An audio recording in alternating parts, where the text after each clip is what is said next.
1990 के फरवरी माह में धम्मगिरी में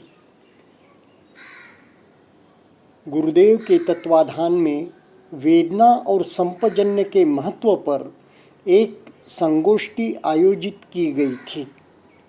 विपश्यना ध्यान साधना की परंपरा में साधना के प्रायोगिक पक्ष पटिपत्ति और पटिवेधन का बहुत महत्व है और शिविर परिसर का उपयोग तपने के लिए ही किया जाता है, यही गुरुदेव का मानना था।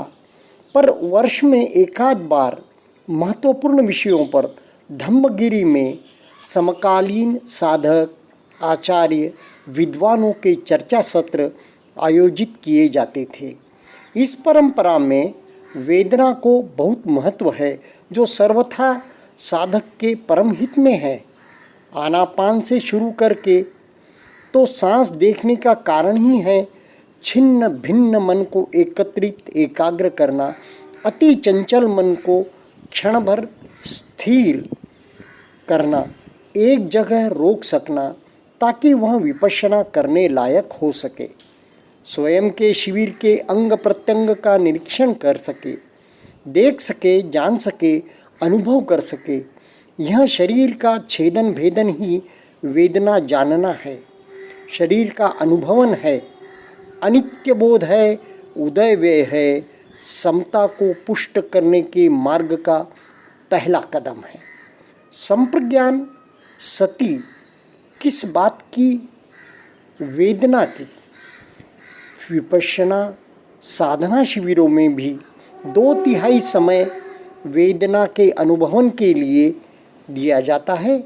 1 घंटे की साधना में भी पूरा समय विपश्यना वेदना को साक्षी भाव से जानने को दिया जाता है, ताकि दैनंदिन जीवन में भी हम घटनाओं, शब्दों, व्यक्तियों को प्रतिक्रिया नहीं दे, अपितु प्रतिसाद दे। इस प्रकार मुक्ति से पहले ही साधक रोजमर्रा के दुखों से मुक्त होने लगता है। आनापान में भी साधक काया में काया का अनुभव करता है तो वेदना का ही तो अनुभव करता है। आगे इरियापथ में भी वेदना का ही अनुभवन है। वेदनानुपश्यना में तो वेदना का अनुभव है ही। चित्तानुपश्यना में सौमनस्य दोमनस्य शब्दों से चित्त पर छाई सुखद दुखद वेदना की ही बात है। बाकी जगह वेदना सुखद दुखद हो सकती है, वहाँ काया के वेदना की बात है। चित्त मन की सुखद दुखद संवेदना भी सब्बे धम्मा वेदना समोसरणा काया पर ही होती है। अब देखिए ना, आतापि संपजानो सती माँ। गुरुदेव ने इतना साहित्य लिखा है, प्रवचन व्याख्यान दिए हैं, दोहे गाए हैं कि किसी को कुछ कहने लिखने को शेष बचा नहीं है, ताकि साधक स्वावलंबी हो, उसे कोई ठग न सके। साधना का मार्ग स्वाख्यात रहे, पवित्र शुद्ध रहे। वेदना का अर्थ पीड़ा ही नहीं है, अपितु सुखद दुखद दोनों वेदना है। साधकों के सुविधा के लिए गुरुदेव इसे संवेदना कहते हैं। आतापि तपस्या साधना में रत साधक संपजानो संप्रज्ञानी समता में स्थित होता है। सती माँ संवेदनशील जागरूक होता है। किसके प्रति? वेदना संवेदना के प्रति। दादा गुरु सयाजी उबाखिन एक जगह कहते हैं, जिसने एक बार भी संवेदना का अनुभव कर लिया उसका मानव जीवन सार्थक हो गया। हिंदू, जैन, बौद्ध परंपरा ने मृत्युलोक के अलावा अन्य लोकों को भी जाना है। मानव जीवन इसलिए भी महत्वपूर्ण है क्योंकि यहाँ शरीर का साथ रहने से हम साधना करके मुक्ति के मार्ग पर अग्रसर हो सकते हैं, आगे बढ़ सकते हैं। साधना देवलोक में नहीं हो सकती, अरूप ब्रह्मलोक में नहीं हो सकती, क्योंकि यहाँ काया शरीर साथ नहीं है, साधना नहीं हो सकती। यह लोग पुण्य पारमी से प्राप्त होते हैं, पुण्य समाप्ति पर पुनः पतन होता है। जैसे कोई सुविधा जितना पैसा भरोगे उतने समय तक ही मिलती है, बाद में खंडित हो जाती है। यहाँ मानव जीवन में कंप्यूटर पूरा है हार्डवेयर शरीर, सॉफ्टवेयर मन, यानी कि हार्डवेयर यह काया यानी कि रूप और सॉफ्टवेयर नाम एक साथ है। सारी स्मृतियाँ डिलीट की जा सकती है, सारे संस्कार डिलीट किए जा सकते हैं, क्योंकि ऐसा लगता है जब भी हम ध्यान करते हैं, विधिवत अंग प्रत्यंग में मन को घुमाते हैं, मन को ले जाते हैं, लेकर जाते हैं, तो वहाँ पर हमें फील होता है जैसे हर सेल में, शरीर के हर अणु परमाणु में एक स्मृति छुपी है, जो कि हमें उसे देखने पर, उसकी अनुभूति करने पर जैसे कुछ वह स्मृति रिलीज होती है, और उसके प्रति अगर हम तटस्थ रह गए तो उस संस्कार का, उस स्मृति में छुपे एक प्रकार के विकार का अंत हो जाता है, उस विकार की निर्जरा होती है। इसलिए यह शरीर यानी कि हमने जो भी संग्रहित किया है इस सॉफ्टवेयर में, इस मन में, तो वह यह शरीर पर जो हार्डवेयर है उसे देख देख कर, उसे अनुभव कर कर के, और उसके प्रति अनित्य भाव रखकर, यानी कि संप्रज्ञान रखकर, उसके प्रति उदयव्यय का भाव रखकर और उसे अनित्य समझकर हम डिलीट कर सकते हैं। इस प्रकार एक एक संस्कार अगर डिलीट होते गए, एक एक विकारों की क्षमता या विकारों की गहराई या विकारों की एक प्रकार की चुभन कम होती गई, होते होते होते उस विकार की जड़ तक जाकर, क्योंकि हम संवेदनाओं के स्तर पर उस विकार को देख रहे हैं, वेदनाओं के स्तर पर उस विकार को देख रहे हैं, उस विकार का अंत होकर, निर्जरा होकर धीरे धीरे हम मुक्ति के पथ पर एक एक पग आगे बढ़ते हैं। एक एक अंग प्रत्यंग को देखते देखते, उनकी संवेदना को साक्षी भाव से जानते जानते कर्म बंध की निर्जरा संभव है। अरूप ब्रह्मलोक में शरीर काया साथ नहीं होती। मानव जीवन में ही विपश्यना साधना से हम स्थितप्रज्ञ होकर दुखों की, विकारों की, संस्कारों की निर्जरा कर सकते हैं, क्योंकि यहाँ हमारे साथ शरीर है, सिर्फ मन नहीं है। मन और शरीर एक साथ होते हैं तो ही वह मुक्ति मिल सकती है, मुक्ति प्राप्त करने लायक व्यक्ति होता है। इसलिए वेदना अति महत्वपूर्ण है। बार बार साधक अनेक प्रकार से गुरुदेव को पूछता है, आनापान से क्यों नहीं साधना पूरी होती? सिर्फ आनापान ही करते रहें तो आदरणीय भंते वेबू सयाडो जी तो लिखते हैं, आनापान इज शॉर्टकट टू निब्बाना। गुरुदेव भरसक प्रयास करते हैं समझाने का कि साधना में अंग भंग अवस्था एक अनिवार्य अति महत्वपूर्ण स्टेशन है, जो संवेदनाओं का काया शरीर पर अनुभव करके ही कम समय में आ सकती है। इसलिए वेदना का समतापूर्वक अनुभवन ही साधना ध्यान के समय साधक ने करते रहना चाहिए, क्योंकि मानव जीवन क्षण भंगुर है, छोटा है, उसे अति महत्वपूर्ण काम में ही लगाना चाहिए। अध्यात्म में भी इसके अन्य महत्वपूर्ण लाभ है जो शब्दों में कहे लिखे नहीं जा सकते, अनुभव के विषय है।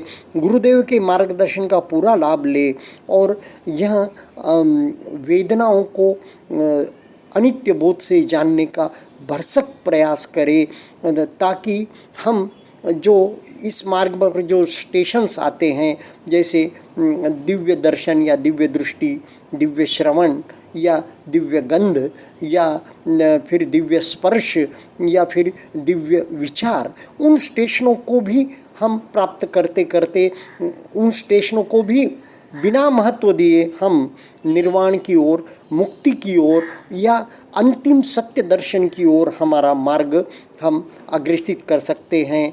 और मित्रों, साधना के समय संवेदना का दर्शन, गुरुदेव की वाणी का पुनः पुनः अवलोकन करें।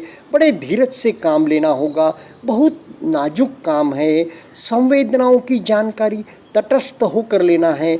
ऐसी यह प्रिय मधुर वाणी गुरुदेव की है।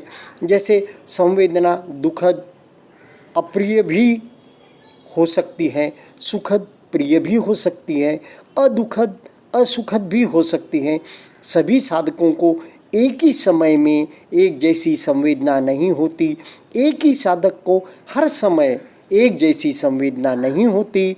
संवेदनाओं का आवाहन नहीं कर सकते, न ही हम मनचाही संवेदना उत्पन्न कर सकते हैं, न ही उसी संवेदना का अनुभवन दोबारा कर सकते हैं या करने का प्रयास करें। न ऐसा प्रयास करें।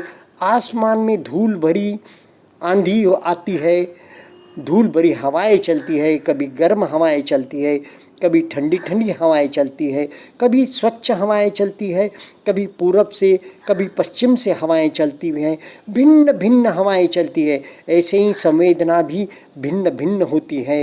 हवाओं के जैसे कुछ समय चलती है फिर बदल जाती है। धर्मशाला सराय में जैसे भिन्न भिन्न स्थानों से, दूर दिशाओं से, शहरों से मुसाफिर आते हैं, कुछ समय रुकते हैं फिर चले जाते हैं, वैसे ही भिन्न भिन्न संवेदनाएं भी आती है, कुछ समय बाद चली जाती है। साधक को यह भली भांति समझना चाहिए, वेदना अनित्य धर्म है, बदलना इसका स्वभाव है। इस बदलाव का समतापूर्वक साक्षी भाव से देखना यही साधना है। कुछ नहीं करना बहुत बड़ा पुरुषार्थ है, बहुत बड़ी साधना है। मन का स्वभाव है प्रतिक्रिया करना, मन को सजग जागरूक रखना होगा, नहीं तो प्रतिक्रिया कर कर के हम मन में गांठों पर गांठें बांधते चले जाएंगे। मन गांठ कटीला बन जाएगा, जो वैसे ही संस्कार संग्रह करता जाएगा। ये संस्कार गहरे गहरे उतरकर अचेतन मन में चट्टानों से निद्रिस्त पड़े रहेंगे, निद्रिस्त ज्वालामुखी की तरह, जो समय पकते उभर कर जीवन में आएंगे और दुख का कारण बनेंगे। जितना गहरा राग है उतना गहरा द्वेष। तो राग द्वेष एक ही सिक्के के दो पहलू है। जैसा द्वेष होगा वैसा ही राग होगा। दोनों दुखदायी है, दोनों से साधक को दूर रहना होगा। दोनों अंततो गत्वा रुलाएंगे ही। तो यह गुरुदेव की वाणी के कुछ जो मुझे महत्वपूर्ण इस समय लगे और मुझे याद आए, वह महत्वपूर्ण मैंने शब्द आपके लिए यहाँ कहे हैं। तो साधक सावधान सावधान सावधान। साधना को बड़े उत्साह के साथ प्रसन्न से बैठना चाहिए, निश्चय करना चाहिए। 1 घंटे का अधिष्ठान, हाथ नहीं खोलूँगा, पाँव नहीं खोलूँगा, आँख नहीं खोलूँगा, सफलतापूर्वक पूरा करूँगा। पालथी मारकर बैठ जाएं, कमर पीठ गर्दन सीधी रखें, सारा ध्यान नासिका के नीचे, ऊपर वाले होंठ के ऊपर, मुंह बंद। सांस मुंह से नहीं नासिका से लेना है। सांसों पर एकाग्र ध्यान। कल्पनाओं, चिंताओं, योजनाओं का समय नहीं है, बहुत महत्वपूर्ण समय है, कहीं व्यर्थ में न खो जाएं। यह मैंने गुरुदेव के अनेक प्रवचनों में से कुछ अंश आपके सामने मेरे वाणी में रखे हैं और रख रहा हूँ। अनपेक्ष होकर ध्यान करें। संवेदनाओं, वेदना का अनुभव करना है। शरीर के अंग प्रत्यंग पर क्रमशः मन को ले जाएं। हो सके तो गुरुदेव के निर्दिष्ट क्रम अनुसार ही ले जाएं। जैसे सिर के सिरे से पाँव के अंगूठे तक लगातार ऊपर से नीचे और फिर नीचे से ऊपर अंग प्रत्यंग पर मन को ले जाए। शरीर का कोई अंग अनदेखा, अनजाना, अनछुआ न रह जाए। अंग अंग जागे। शरीर पर संवेदना का अनुभव करना है, चाहे जो हो, चाहे जिस कारण से हो।